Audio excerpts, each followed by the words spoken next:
Okay, now after looking at our last animation from Paratech, we kind of see the overview of our last application, which is going to be in the trench. We have a couple ways to do that. We'll go with it as far as a mock-you scenario, just like we've done with all the others, simulating here. So as a rescuer is in the trench, it would be on the ladder. We have selected the proper base and proper size strut to come down. We'll be lowering that from the top, so we'll have the strut coming down.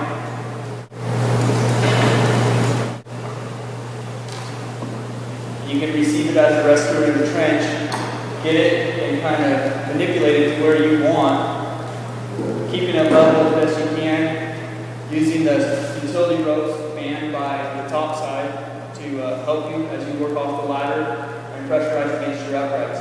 Then once you're ready to go, you can go up to initial pressure. So you can say up on blue, 50, 100.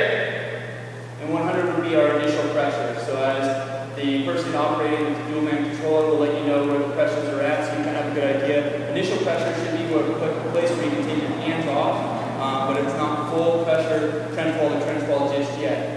You want to lock the car as it comes out, so we're now at 100 psi. At 100 psi being our initial pressure, we're going to check for trench wall to trench wall contact, making sure we don't have any void spaces. If we do, manage those by filling voids with either sandbags or making some sort of back shore.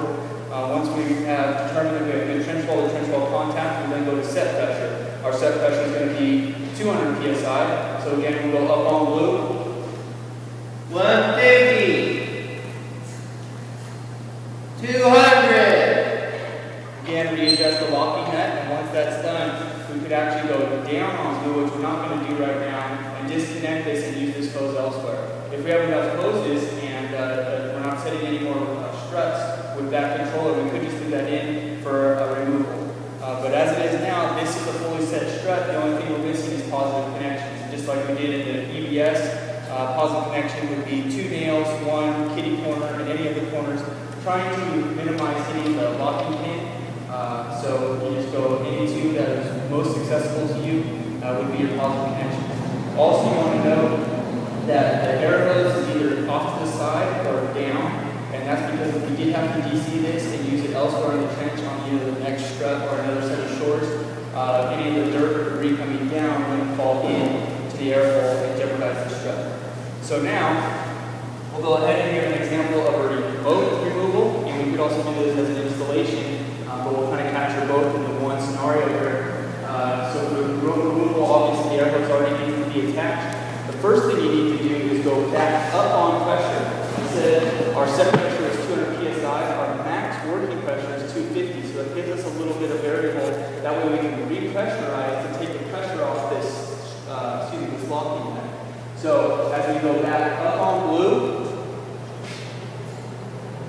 we slightly overpressurize above 200 psi. Now with the utility ropes, because the strut would be in place, the utility ropes are free to come and manipulate the locking collar from top side and have it done remotely, keeping all our rescuers out of the trench and in safety.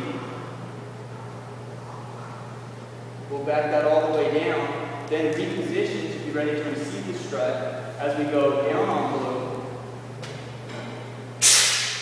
150, 100, 50.